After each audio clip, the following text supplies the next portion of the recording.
Hi everyone, it's Christine here, and I'm going to be doing my second video blog of the year on radical responsibility in the 15 commitments to conscious leadership.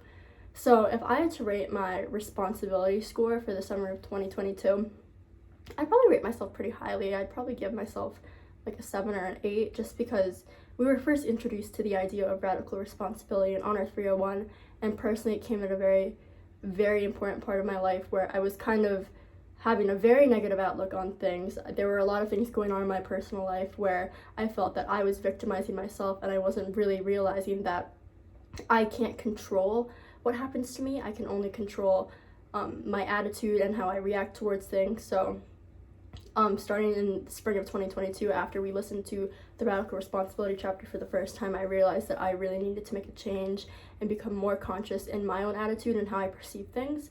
And the one thing that I really like from this chapter is when things don't necessarily go your way, instead of thinking, why is the world against me? Why is all this happening to me? And having that kind of victim mindset from toxic fear, you have to reframe your mindset and think, what is this trying to teach me? Or what lesson can I learn from this? How can I grow and be a better person? And that's something that I've really been actively trying to work towards, especially in the summer. And ever since I started practicing that mindset, I feel like I've been a lot happier, a lot healthier, and just I've been more free of being the victim and letting myself have that kind of toxic fear. So I would say that I was really good about it this summer. The aspects of the chapter that I'm likely to share with a close friend or a family member is also the same thing. Just knowing that instead of immediately thinking, oh, why is this happening to me? Just knowing that there is always a lesson to be learned from whatever situation or circumstance you are in. I think that was really important. I remember I went to a yoga class earlier in the summer, and the instructor at the end of the lesson mentioned to us that for every one negative thought you have, you need 5 positive thoughts to kind of overcome or like equal it out. So that kind of was very helpful as well, because I feel like that kind of goes along with like reframing your mindset when things don't necessarily end up the way that you want them to.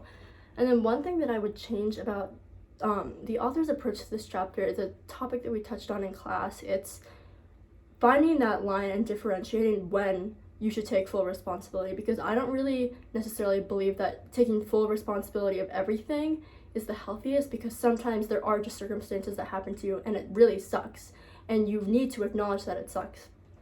I remember that Scott Fried, when he came to talk to us, he said this one line that I thought was really powerful. He said that life hurts, let it. I think it's really important to acknowledge that you are responsible for your attitude and how you react. However, you are allowed to kind of feel that pain, feel that kind of guilt or whatever comes with a circumstance, because sometimes you really can't control it, and it's not your fault and it's not your responsibility, because there is a certain line that you have to draw between letting yourself take responsibility versus kind of overloading your plate and just shouldering all that responsibility when it's not meant for you.